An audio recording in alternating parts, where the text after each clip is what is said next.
All right, so Jules, and I apologize if, and to our viewers as well, if we can't give you cold, hard answers. I almost wonder I don't think there are any. if it's by design. Yeah.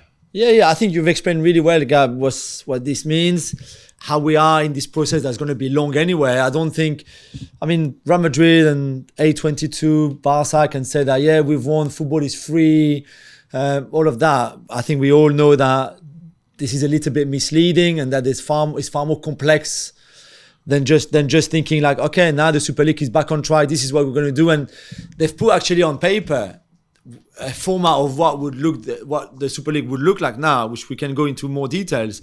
But there's still a lot of hurdles, right? There's a ton of straightforward. There's a ton of hurdles. What's interesting about the format that they put on paper, and essentially, it's. I know you have some details there, Jules. Yeah, because you told me, so I wrote it down. But you would have a first division. Yeah, star tier. The star tier. For the stars, I league. guess. Yeah. Yeah. Then you have a second division, which is called the Gold League. Yeah, for the gold teams. Which those two both have 16 teams. And there's a third division called the Turd League. No, just kidding, being harsh. No. It's not. It's called the Blue League. You're just blue. Yeah, it's a little bit like, if you fly British Airways, you got sort of, exactly. Gold tier, silver tier, blue tier. Yeah. But basically the format is in the top tier, in the star tier, you would have the 16 teams split into two groups of 8. Yeah. And they would play everybody home and away. So you'd have 14 games. Yeah. And then the top teams would qualify for an end of season tournament / playoffs. And they think this would be far more exciting and innovative because you would get more matches among the top teams. Yeah, so you can expect the top 8. This, for example, the first in the star tier, the 16 clubs would be the 4 best in England, the 4 best in Germany, the 4 best in Spain, 4 in Italy. So that's already 16.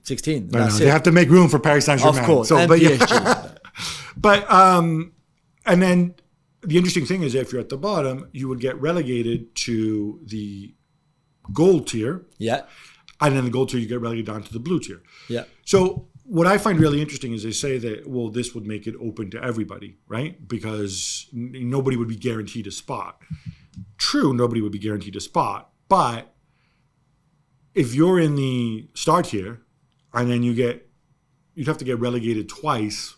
To have to requalify, basically, right? Yeah, and then fall out, and then you would qualify via your domestic competition. Because you only qualify for the blue tier, right? Through your domestic competition. If you already star or gold, you stay there unless you get relegated, like you said, to the blue, and then again.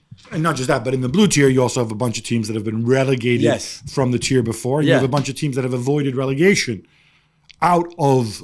So in reality, I'd love to know how many actual spaces are available every year for somebody qualified via their domestic leagues. I agree. I wonder about the impact to the domestic leagues, because right now the race for a top 4 finish is a big deal. If it's not a big deal because, hey, look, I already know I'm in the star tier next year or the gold tier or the blue tier, then how's that going to impact it? Yeah. They make a lot of claims about to have games on free television. Like, all of this needs to stand the test of time. But all it seems so far is we've created an alternative format. The approval system, that UEFA can't say no and send us all away. Yeah. They have to consider it. There is an approval system that UEFA have in place. This approval system, which was introduced in 2022, may or may not be compliant with European law, and presumably will need to have another long-winded, wasteful trial about whether it is compliant. Yeah. But the irony in all this, Jules, and this has been rumored for a long, long time, is that the next evolution of European competition is sort of post the Swiss model, which is coming in next year. Next season, yeah. Is some sort of 3-tier thing like this.